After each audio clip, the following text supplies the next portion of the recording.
Desde este paradisíaco lugar los invitamos a que se queden para que conozcan la historia de una maravillosa mujer, una extraordinaria alpinista mexicana y cómo logró sus sueños de escalar las montañas y caminar lo más alto de nuestro orbe. Sobre lo más alto de nuestro planeta. Un lugar donde no hay más allá que el mismo cielo. Quédense con nosotros.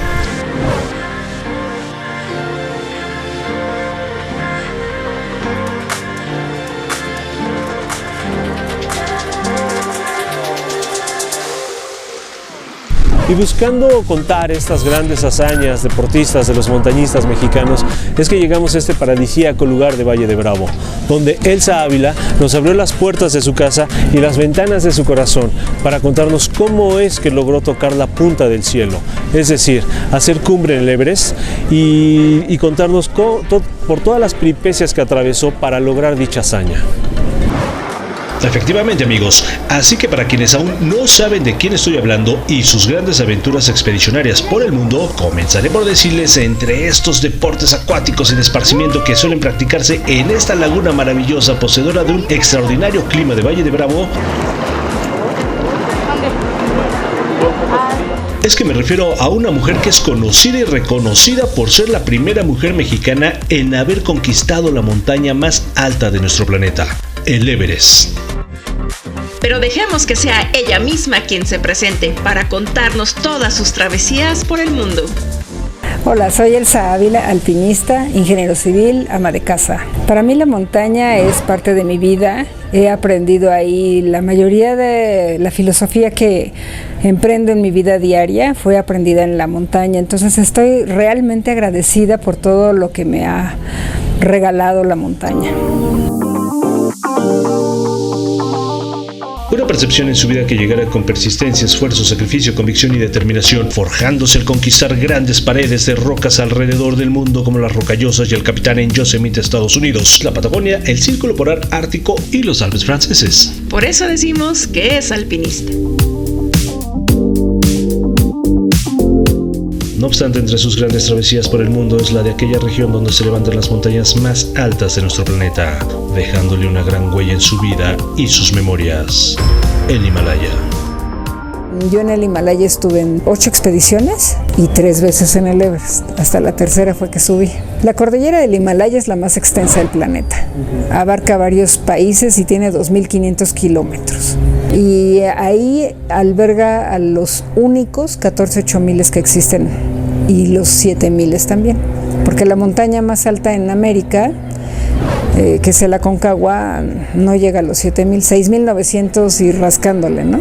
Para que entiendan un poco la magnitud de estas montañas, son altitudes, es decir, se elevan a la altura a la que vuelan los aviones. Entonces imagínate, porque no nada más es así como que surge un pico, sino es una mole para todos lados. Entonces es una pared que a lo mejor acá en terreno, en Yosemite, es una vertical de 1000 metros, si te la encuentras por allá, aunque esté más sencilla técnicamente, es muy compleja porque está muy alto.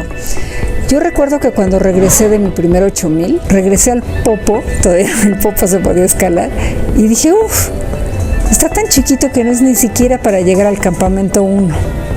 Y en esa montaña, pues bueno, normalmente son 3, 4 campamentos, o sea, son muchos popos o muchas montañas, muchos picos de Orizaba, encimados, y aparte difíciles. Muy destacable su odisea por esta región del Medio y Lejano Oriente es haber conquistado los 8.047 metros sobre el nivel del mar del Chisnapacna, convirtiéndose en la primera mujer más joven en el mundo en superar la barrera de los 8.000 metros sobre el nivel del mar de este gran coloso.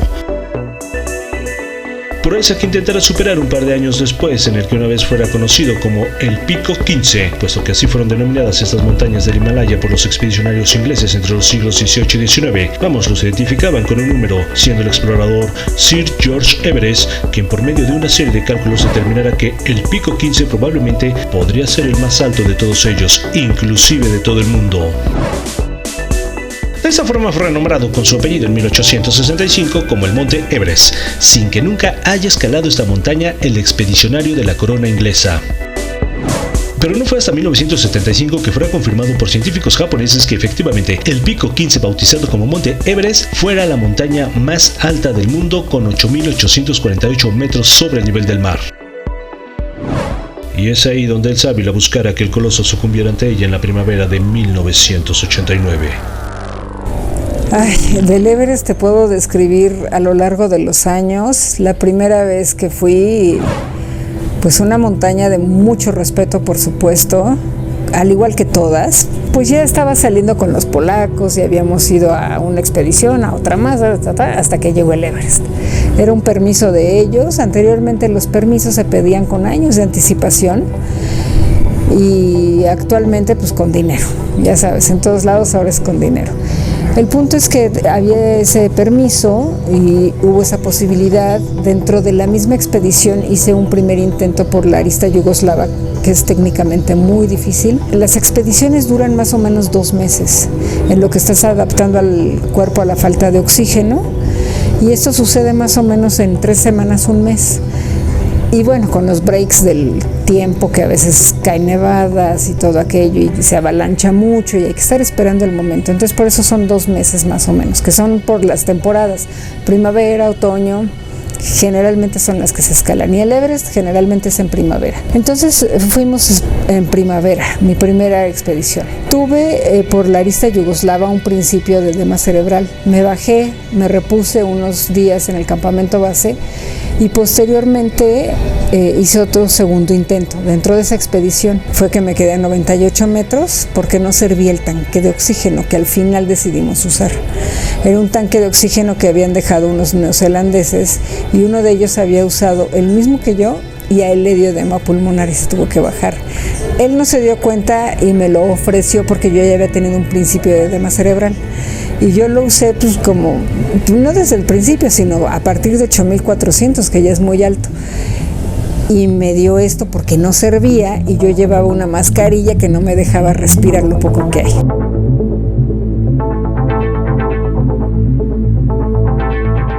Y fue así como el Ávila tuvo que tomar una decisión entre continuar o sacar fuerzas para bajar de la montaña, para bajar en esa primera travesía. Esos 2 primeros intentos en la primavera del 89, siendo muy frustrante tener que tomar esa decisión a tan solo 98 metros de la cumbre en aquella expedición México-Polonia.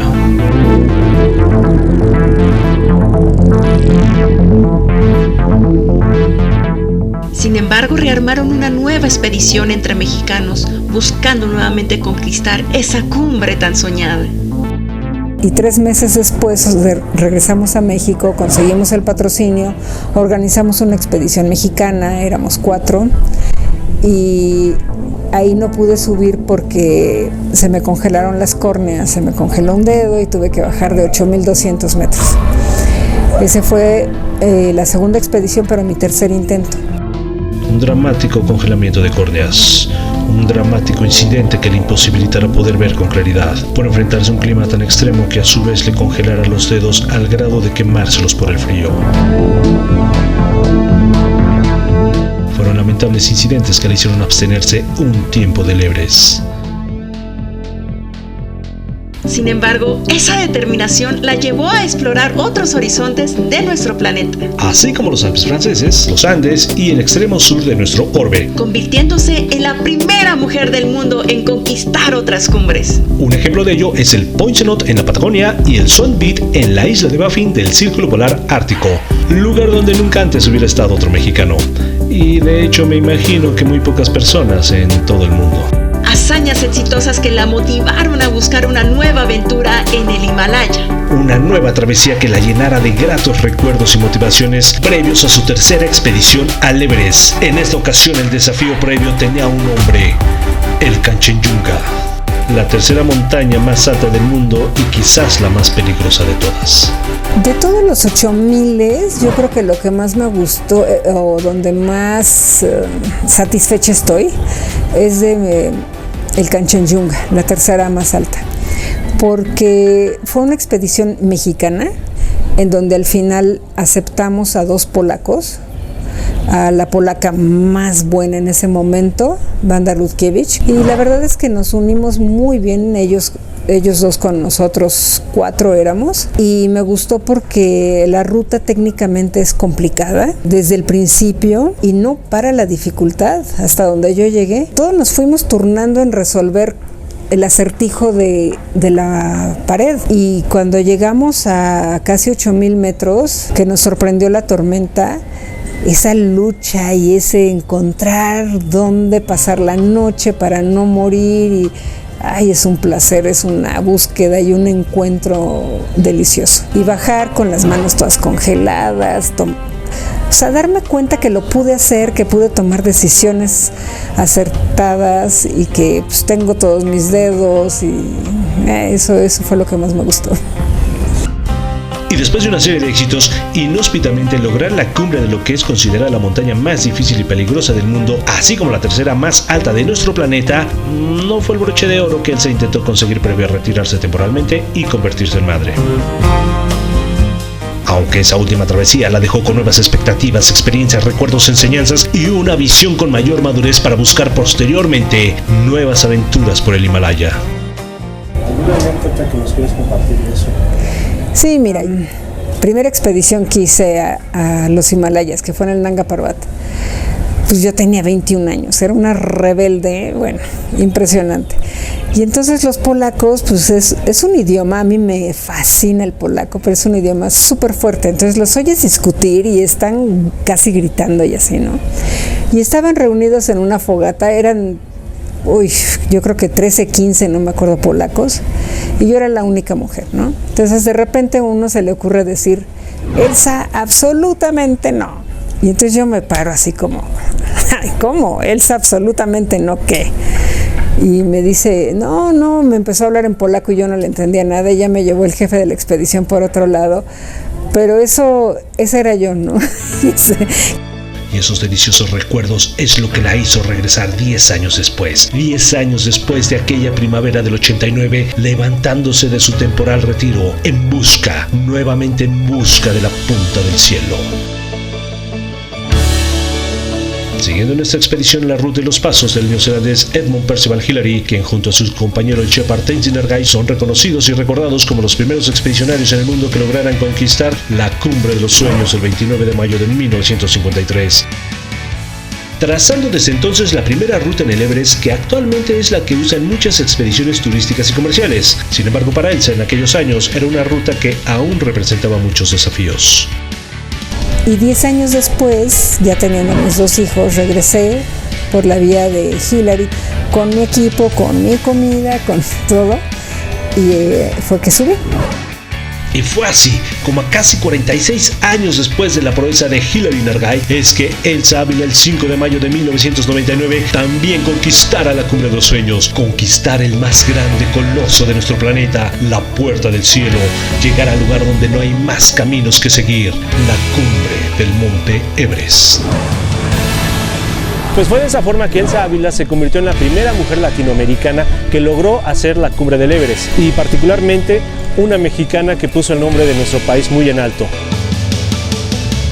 De esa forma fue que Elsa se sumó a la lista de mujeres en el mundo que habrían logrado esta gran hazaña deportiva, como la japonesa Junko Tabei en 1975, considerada la primera mujer en el Everest, o Lydia Burley en 1988, y la que en 1996 es recordada como la sobreviviente a la expedición más mortífera de la que se tenga registro, la española Araceli Segarra. Y que al igual que ellas, hoy en día la mente y el corazón de Elsa Ávila están llenos de experiencias que han marcado la historia de su vida y la historia del montañismo mundial. ¿Qué se siente? Y tan. Haber llegado hasta allá. Fíjate que no tenía yo una obsesión por subir al Everest. Fue sencillamente un como llamado de la montaña, yo he dicho, en el que tenía que darme un aprendizaje. Y en este caso el regalo fue valorarme como mujer, darme cuenta de que yo podía poner mis retos, prepararme para ellos, gozarlos cada paso y llegar a una cumbre. Pero sí, no voy a mentir, obvio que estaba feliz y tomándome fotos para mis hijos y para los patrocinadores. Pero sí tenía muy, muy claro que había que bajar de inmediato. Entonces empecé a bajar y ya la celebración fue hasta que llegué al campamento base. Del Everest se cuentan muchas historias, sin embargo se requiere una preparación y técnica para hacerlo, como nos lo cuenta Elsa, así como algunos de los riesgos que experimentó en las alturas.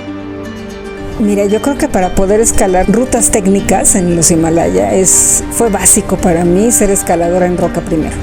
O sea, saberme levantar en las fisuras, en el exterior y dentro de las fisuras, dedos, palmas, puños, off-widths, chimeneas, todo. Y en la montaña es mucho más difícil por la altitud, por la falta de oxígeno y por la complejidad de que a veces hay hielo y a veces hay nieve. Si no eres escalador de roca, difícilmente te puedes meter a cosas técnicas, por un lado.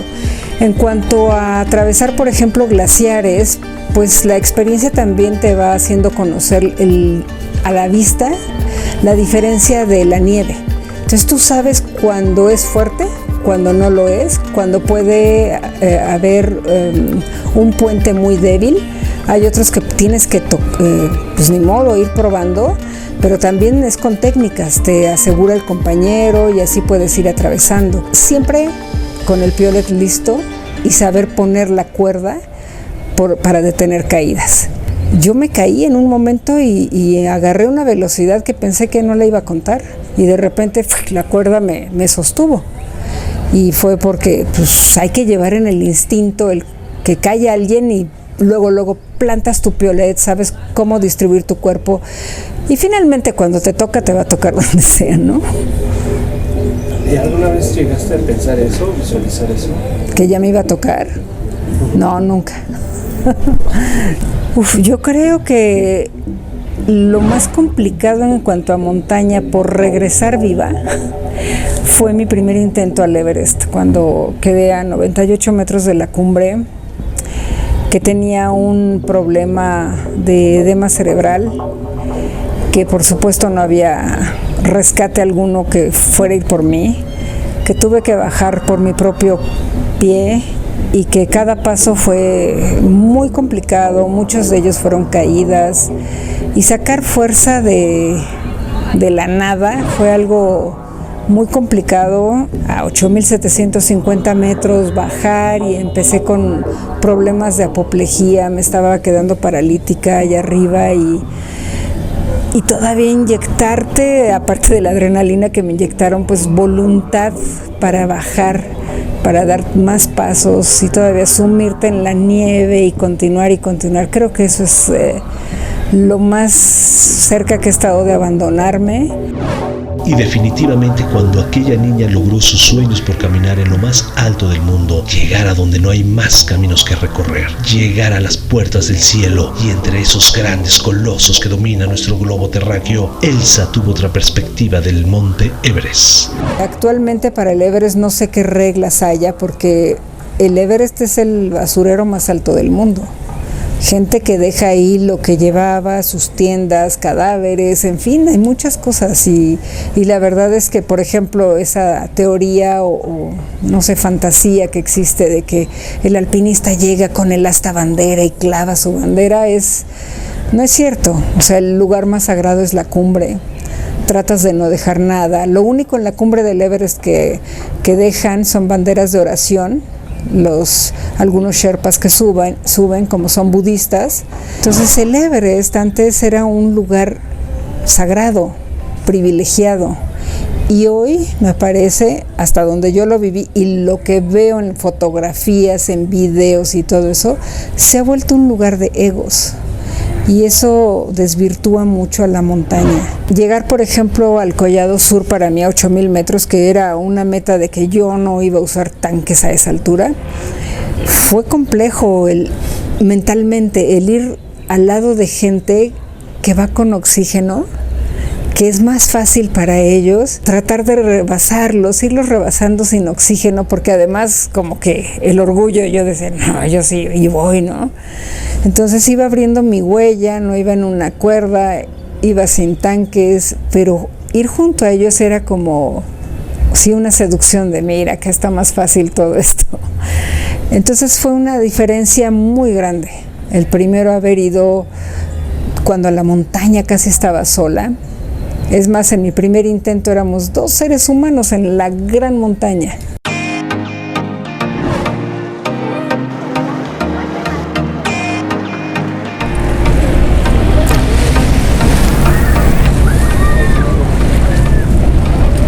Como siempre he compartido, el lograr un objetivo dentro de la montaña te lleva a fortalecer tu mentalidad para lograr dichas metas, para lograr llegar a ciertos puntos, los cuales fortalece tus pensamientos, los cuales fortalece tu espíritu para poder lograr dicho objetivo, dicha meta, que esto transformado o llevado, mejor dicho, hacia tu vida cotidiana, en el trabajo, en tu escuela, etcétera, te fortalece más la mente para lograr estos objetivos. Y esa es una experiencia que también vivió Elsa, la cual la quiso transmitir a través de este libro que ella escribe y que ella misma nos explica sobre sus experiencias, sus vivencias, la mentalidad de fortaleza que tuvo que desarrollar para lograr dicha hazaña, y la transmitió y la transformó en esta serie de pensamientos que nos comparte en esta publicación. Y es precisamente Triunfar al Extremo que lleva como título esta publicación, una publicación donde nos plasma una serie de principios, valores e ideas de autosuperación a partir de la experiencia que le dejaron sus travesías por el mundo y que nos compartirá, ¿cuándo creen?, en la próxima entrega. Así que estén pendientes. Lo que he aprendido a lo largo de mi camino en la montaña y en la montaña de la vida, y que me gustaría transmitir, pero con fuerza, o sea, con una profundidad de que mientras hay vida hay oportunidad. Y mientras mi cuerpo respire, voy a dar todo por lograr lo que quiero. Y es nada más una decisión o indecisión de convencerse a sí mismo de que somos capaces de hacer las cosas. Y si estás interesado en saber cómo desarrollar un proyecto deportivo sobre alpinismo o montañismo, entonces no dejes de ver la segunda parte de esta entrevista, donde Elsa nos comparte una serie de tips, recomendaciones y sugerencias, así como mensajes hacia los nuevos expedicionarios, y todo eso a partir de sus propias experiencias en el desarrollo de sus propios proyectos de expedición. Así que hay mucho que aprender de ella. Entonces sí es presentar un proyecto que tenga pies y cabeza, por supuesto, pero sobre todo de calidad. Entonces no dejes de ver la continuación de esta entrevista, no sin antes suscribirte a este canal, dejar un like, tus comentarios y compartirlo con todo el mundo, porque estoy seguro que te ha de haber encantado. Te espero en la segunda parte.